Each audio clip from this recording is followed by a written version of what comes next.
Your Invisible Power by Genevieve Behrend. Is in the public domain. Chapter 9. How I attracted to myself $20,000. In the laboratory of experience in which my newly revealed relation to divine operation was to be tested, the first problem was a financial one. My income was a stipulated one, quite enough for my everyday needs. But it did not seem sufficient to enable me to go comfortably to England where Troward lived, and remain for an indefinite period to study with so great a teacher as he must be. So before inquiring whether Troward took pupils, or whether I would be eligible in case he did, I began to use the paragraph I had memorized. Daily, in fact almost hourly, the words were in my mind. My mind is a centre of divine operation, and divine operation means expansion into something better than has gone before. From the Edinburgh lectures I had read something about the law of attraction, and from the chapter of Causes and Conditions I had gleaned a vague idea of visualizing. So every night, before going to sleep, I made a mental picture of the desired $20,000.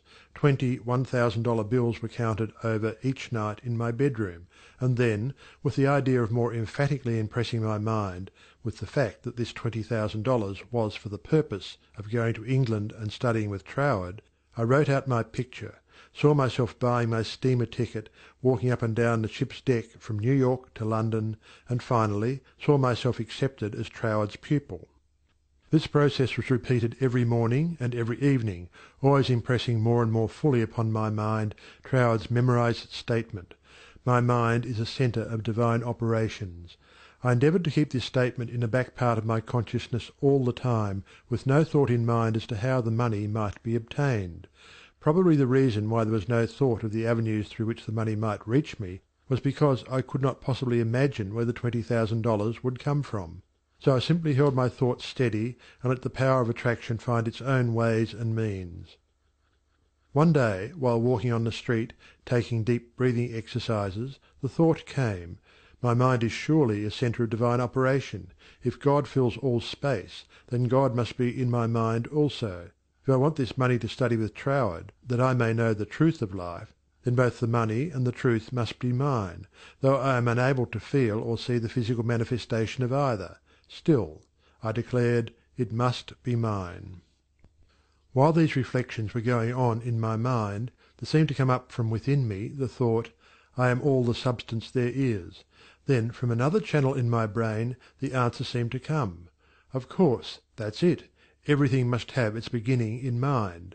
The I, the idea, must be the only one and primary substance there is, and this means money as well as everything else." My mind accepted this idea, and immediately all the tension of mind and body was relaxed. There was a feeling of absolute certainty of being in touch with all the power life has to give. All thought of money, teacher, or even my own personality vanished in the great wave of joy which swept over my entire being. I walked on with this feeling of joy steadily increasing and expanding until everything about me seemed to glow with resplendent light. Every person I passed was illuminated as I was. All consciousness of personality had disappeared, and in its place there came that great and almost overwhelming sense of joy and contentment. That night, when I made my picture of the $20,000, it was with an entirely changed aspect. On previous occasions, when making my mental picture, I had felt that I was waking up something within myself. This time there was no sensation of effort. I simply counted over the $20,000. Then, in the most unexpected manner, from a source of which I had no consciousness at the time, there seemed to open a possible avenue through which the money might reach me. At first it took great effort not to be excited. It all seemed so wonderful, so glorious to be in touch with supply. But had not Troward cautioned his readers to keep all excitement out of their minds in the first flush of realization of union with infinite supply, and to treat this fact as a perfectly natural result that had been reached through our demand?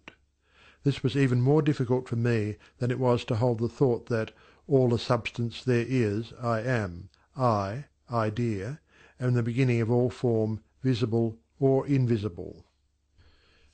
Just as soon as there appeared a circumstance which indicated the direction through which the $20,000 might come, I not only made a supreme effort to regard the indicated direction calmly as the first sprout of the seed I had sown in the Absolute, but left no stone unturned to follow up that direction by fulfilling my part. By so doing, one circumstance seemed naturally to lead to another, until, step by step, my desired $20,000 was secured. To keep my mind poised and free from excitement was my greatest effort. This first concrete fruition of my study of mental science as expounded by Troward's book had come by a careful following of the methods he had outlined. In this connection, therefore, I can offer to the reader no better gift than to quote Troward's book, The Edinburgh Lectures, from which may be derived a complete idea of the line of action I was endeavouring to follow. In the chapter on Causes and Conditions he says, "To get good results we must properly understand our relation to the great impersonal power we are using. It is intelligent and we are intelligent, and the two intelligences must cooperate.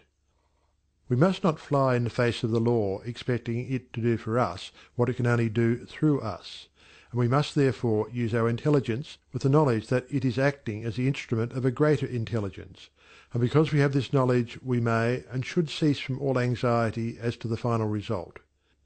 In actual practice we must first form the ideal conception of our object with the definite intention of impressing it upon the universal mind. It is this thought that takes such thought out of the region of mere causal fancies, and then affirm that our knowledge of the law is sufficient reason for a calm expectation of a corresponding result, and that therefore all necessary conditions will come to us in due order. We can then turn to the affairs of our daily life with the calm assurance that the initial conditions are either there already or will soon come into view. If we do not at once see them, let us rest content with the knowledge that the spiritual prototype is already in existence, and wait till some circumstance pointing in the desired direction begins to show itself. It may be a very small circumstance, but it is the direction and not the magnitude that is to be taken into consideration. As soon as we see it, we should regard it as the first sprouting of the seed sown in the Absolute, and do calmly and without excitement whatever the circumstances seem to require, and then later on we shall see that this doing will in turn lead to a further circumstance in the same direction, until we find ourselves conducted step by step to the accomplishment of our object. In this way the understanding of the great principle of the law of supply will, by repeated experiences, deliver us more and more completely out of the region of anxious thought and toilsome labour, and bring us into a new world where the useful employment of all our powers, whether mental or physical, will only be an unfolding of our individuality upon the lines of its own nature, and therefore a perpetual source of health and happiness, a sufficient inducement, surely, to the careful study of the laws governing the relation between the individual and the universal mind. To my mind, then as now, this quotation outlines the core and centre of the method and manner of approach necessary for coming in touch with infinite supply. At least it, together with the previously quoted statement, "My mind is a centre of divine operation," etc., constituted the only apparent means of attracting to myself the $20,000. My constant endeavour to get into the spirit of these statements, and to attract to myself this needed sum, was about 6 weeks, at the end of which time I had in my bank the required $20,000. This could be made into a long story, giving all the details, but the facts, as already narrated, will give you a definite idea of the magnetic condition of my mind while the $20,000 was finding its way to me. End of chapter 9.